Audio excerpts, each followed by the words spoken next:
kulikuwa na Bwana Monsinyori amesema walikuwa watatu, lakini wamebaki yeye peke yake. Wanne sasa wamebaki yeye peke yake.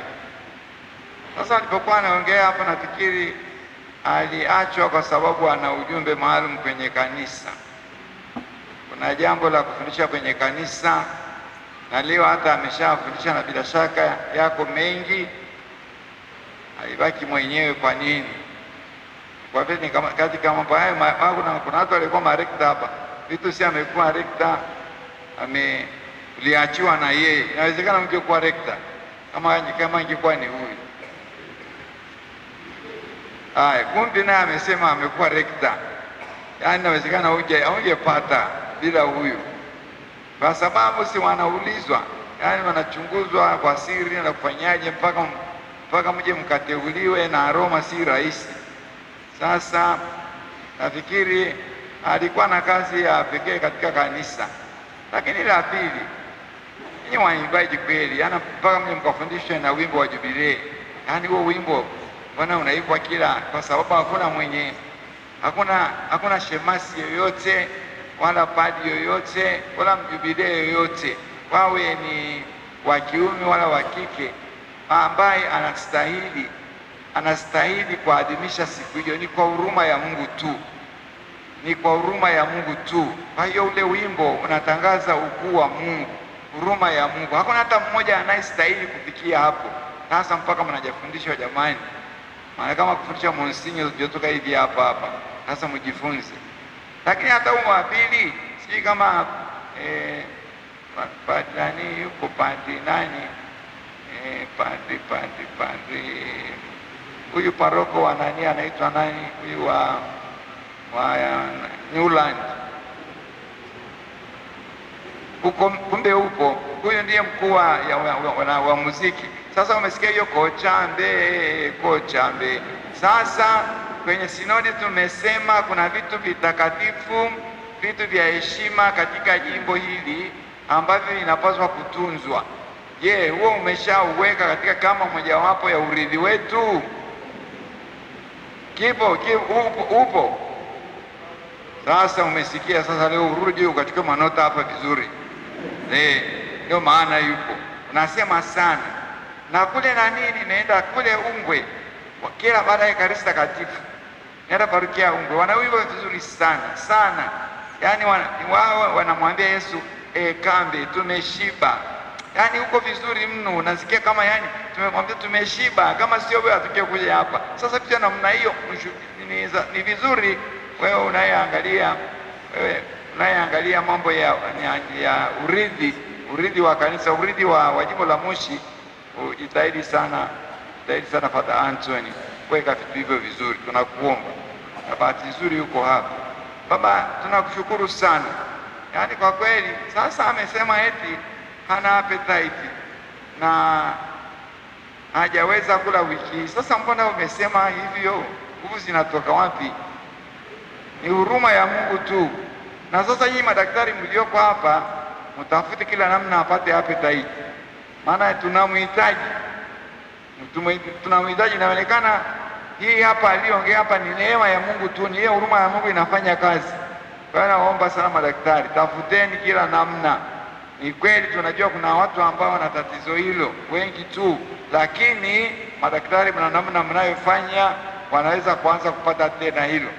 Basi mimi nishukuru sana kwa uwepo wetu hapa, hii jumuiya ambayo tumekuja kuunganika naye kumshukuru Mungu. Kwa kweli ni zawadi ya Mungu, ni zawadi ya pekee ya Mungu katika kanisa lake. Tusipoona vitu hivi namna hiyo kwamba ni mambo ya kawaida tu, walikuwa wanne yamebaki. Alafu hayo mateso yote anayoyapata, je, anatufundisha pia katika maisha jinsi, maana kila mmoja, kuna watu wengine hata yani akirani kidogo tu, akikosa maji ya kunywa kidogo analia, akifanya nini. Ni vizuri kujifunza mateso pia yaliyoko katika jamii ya watu tunapokuwa katika safari, na tumshukuru Mungu tumshukuru Mungu na tumwombe neema kwamba mimi sijapata mazito kama hayo, lakini pia tuombe neema ya kupokea na kuadhimisha, neema ya kupokea na kuadhimisha, maana tusipoadhimisha ipasavyo hakuna chochote, hakuna neema za uokovu hapo. Ndio maana sijui kama Padre nani umesikia Padre Pius mmepokea msalaba hapo, amesema, anasema mambo mazito, mpokeeni alama hii na muombe kila siku. Yaani msipoomba kila siku mwaka huu wote, sijui lazima muombe, it's a condition, muombe mwaka huu wote. Sasa mkibreak, mkifikia mahali msipoomba na mmeshapewa, mkiacha kuomba, yani sijui, hatungependa, tunataka mwaka ujao mkabidhi kijiti hapa, muombe kila siku, it's a condition. Tunaomba basi, tuwashukuru sana wale ambao wamekuwa naye karibu, hasa mapadi mnaoishi naye hapa, na washukuru kwa ukaribu wenu, na hawa mapadi wetu wa umri, uwepo wenu ni wa maana sana. Nishukuru sana vijana wetu madaktari ambao siku na mchana mko nao, niwashukuru sana watawa ambao mara kwa mara mnawatembelea hawa baba zetu na kuwasalimia na kuwaongezea nguvu na matumaini. Lakini pia niwaombe mapadi, shama wapadi, tujitahidi sana kufika mara kwa mara kuwasalimia hawa wazee wetu ambao wako katika hali hii, tuwape faraja, tusali pamoja nao, lakini pia tuwaombe sala, tuwaombe watuombee, watolee hiyo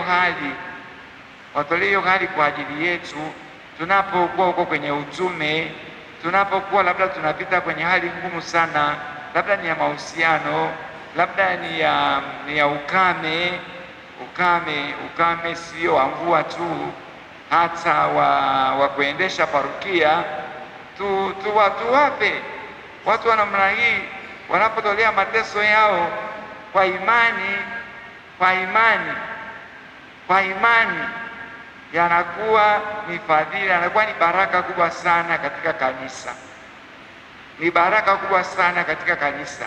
Kuna mambo mengi sana yanaendelea katika jumuiya zetu, katika familia zetu, katika nyumba za watawa, katika nyumba za mapadri, na mnafikiri kwamba ingepaswa kuwa hivyo tu. Ni kwa sababu ya sala pia za watu kama hawa, sala, mateso yanayotolewa kwa ajili ya sisi ambao tuko kwenye utume uweze kuwa rahisi zaidi, uweze kuwa mwepesi zaidi, tuweze kufanya kwa imani zaidi, tuweze kufanya kwa ajili ya Mungu zaidi. Kumbe ninawaomba sana, tunasema tuna kazi, makazi hayaishi. Tupate nafasi pia ya kuja kukaa na hawa baba zetu waliotutangulia na masista walioko kwenye nyumba zao kule Sanyajuu, kule Huruma, kule Maua. Ni vizuri kwa sababu walikuwa pamoja na sisi kwenye utume, wanatembea na sisi. Sasa unasema hujaona siku nyingi. Sasa kama hujaona siku nyingi na hawajapa, wako wapi? Si watembelee huko walipo. Sina nafasi. Nafasi itapatikana lini? Ni lazima vitu hivi kama mapadi, kama watawa, kama waamini, tuviwekee utaratibu. Na mimi askofu hata naona nimeandika katika ratiba ya mwezi, kuna siku kutembelea wagonjwa, na ninaenda sehemu ambazo kuna sehemu nimeenda hapa Kirima, niwaambie kitu. Nimeenda hapa Kirima huko, nilikuwa nataka kutembelea hiyo parokia ya hiyo sehemu ya Usagara, wanasema wana vigango 55. Maana mimi najua misifanyi vitu bila kwenda kwenye mazingira, lazima niende visitation, lazima nifanye visitation. Sasa wananiambia wana vigango, wana jumuiya 55.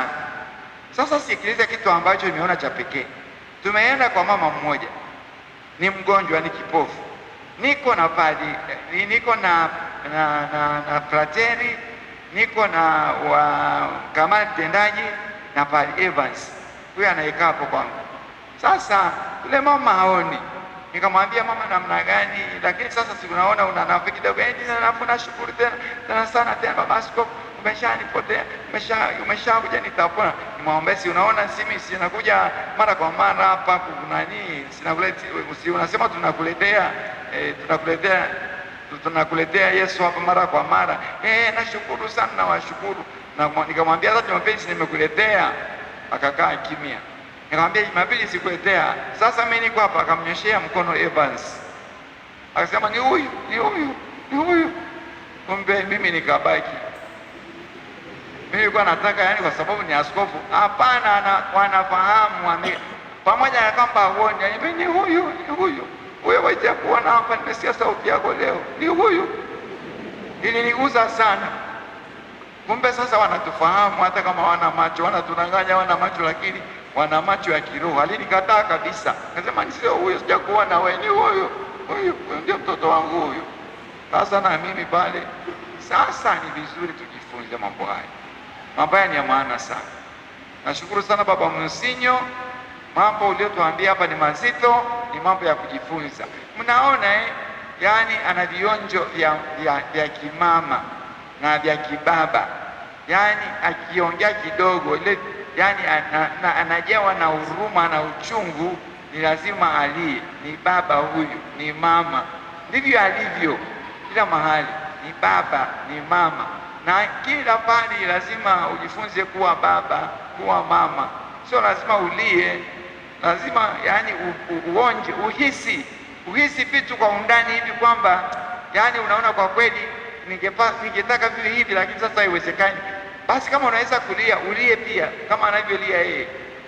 Mimi nakwenda hapa mara nyingi analia sana, mimi namwacha kwanza, analia.